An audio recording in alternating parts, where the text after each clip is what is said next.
बिस्मिल्लाहिर्रहमानिर्रहीम। आज हम बात करेंगे क्रिटिकल थिंकिंग और नेगेटिव थिंकिंग को।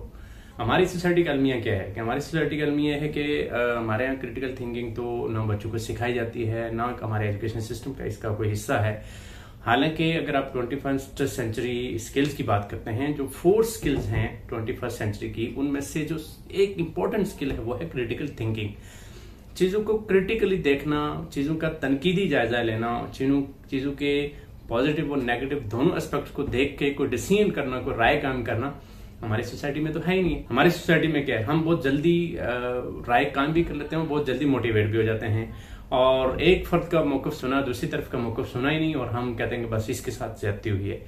या हम बाद दफा इतने पुरुमीद हो जाते हैं, हम इतने पॉजिटिव हो जाते हैं कि किसी डिसीजन को करने से पहले जो उसके पॉसिबल फ्लॉज हो सकते हैं या उसके अंदर जो पॉसिबल कॉन्सिक्वेंसेज हो सकते हैं उनको हम देखते ही नहीं और हम डिसीजन कर देते हैं। या हम इतने नेगेटिव हो जाते हैं कि किसी चीज को इतना डर डर के और फूंक फूंक के कदम रखते हैं कि हम चीजों को, बहुत सारी पॉजिटिव चीजों को भी छोड़ देते हैं।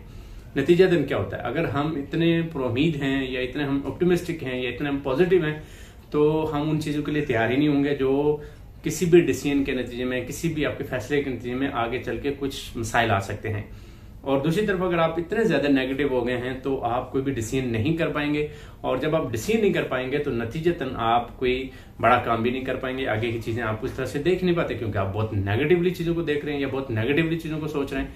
तो क्रिटिकल थिंकिंग ये है कि आप नेगेटिव एंड पॉजिटिव दोनों चीजों को बागौर देखते हैं, तस्वीर के दोनों रुख देखते हैं और उसके बाद कोई डिसीजन करते हैं। इसको कहते हैं क्रिटिकल थिंकिंग। लेकिन हमारी सोसाइटी का अलमिया वही है, जैसे हम किसी आदमी को जब समझते हैं कि बहुत चालाक आदमी है, बहुत मुनाफिक आदमी है, बड़ा चापलूस किस्म का आदमी है, ये मौका परस्त इंसान है, तो हम कहते हैं बड़ा सियासी आदमी है या बड़ा इसका पॉलिटिकल विजन है। हालांकि हम उसकी खराबियां बयान कर रहे हैं, लेकिन हमने पॉलिटिकल विजन को या सियासत को इतना गंदा समझ लिया कि इसका मतलब यह है कि ये सियासी आदमी है।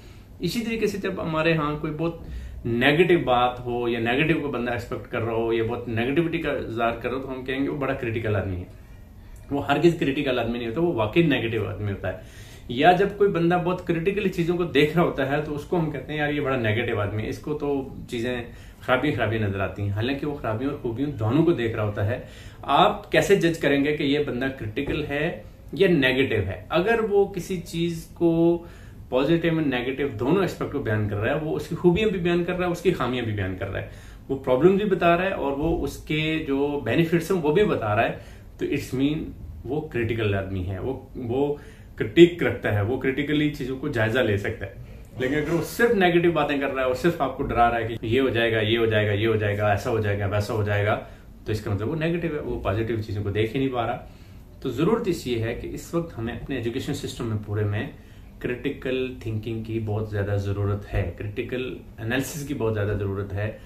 आप देखते हैं हमारे यहाँ जितने भी हुकूमतें बनती हैं, लोग आते हैं जाते हैं और हरी हरी दिखाते हैं लोगों को। इलेक्शन से पहले बहुत जबरदस्त किस्म के नारे होते हैं। मौजूदा हुकूमत को भी देख लें, इमरान खान साहब ने बड़े जबरदस्त किस्म के नारे दिए और बड़ी मूव बनाई और लोगों ने एक बड़ी उम्मीद बांधी कि ये ऐसा हो जाएगा और वैसा हो जाएगा। उन्होंने चीजों को उस तरह से क्रिटिकली एनालाइज ही नहीं किया कि मुझे टीम कैसी चाहिए होगी, मुझे किन किन इश्यूज के ऊपर काम करने के लिए क्या करना पड़ेगा, इंटरनेशनल दुनिया क्या कहती है, नेशनल लॉबीज क्या करती हैं, माफियाज कैसे काम करते हैं, माफियाज को कैसे हैंडल करना होता है और क्या हमारे पास बेनिफिट्स हैं, क्या हमारे पास खूबियां हैं, क्या हमारे पास अच्छी चीजें हैं और क्या ड्रॉबैक्स हैं या क्या प्रॉब्लम्स हैं जिनको हमें फेस करना होगा। नतीजतन क्या हुआ कि लोग दिन ब दिन फ्रस्ट्रेटेड होते जा रहे हैं और अब तो उसके बाद शायद कोई नए नारे से भी शायद लोग इतने मुतमईन ना हों या उस पर इतने ना चलें कि जिसकी वजह से लोगों का एक इत्मीनान उठता चला जा रहा है। होना ये चाहिए कि सिस्टम में, हमारे एजुकेशन सिस्टम की जब मैं बात करता हूँ कि हमारा फोकस ये है कि हम आने वाली नस्लों को बेहतर करें। तो आने वाली नस्लों को अगर आप बेहतर करना चाहते हैं तो क्रिटिकल थिंकिंग पूरा उनको सिखाएं।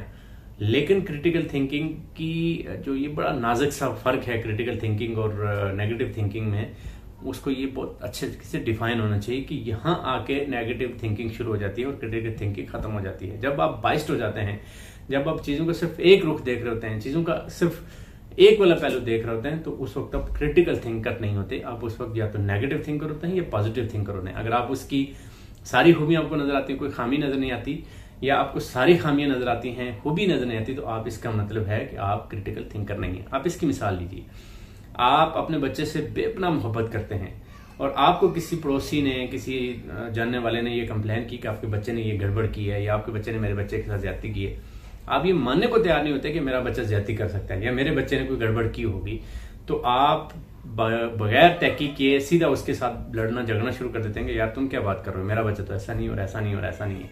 इट्स मीन आप बहुत ही पॉजिटिव हैं अपने बच्चे के लिए और दूसरे के लिए आप बहुत नेगेटिव हैं। आप क्रिटिकल थिंकिंग नहीं कर रहे, आप क्रिटिकली चीज को जायजा नहीं ले रहे कि प्रॉब्लम्स क्या हुई। तो ये था आज का हमारा सेशन जिसमें हमने बात की क्रिटिकल थिंकिंग के ऊपर और नेगेटिव थिंकिंग के ऊपर। इंशाल्लाह एक और मौजू के साथ हाजिर होंगे, तब तक इजाजत।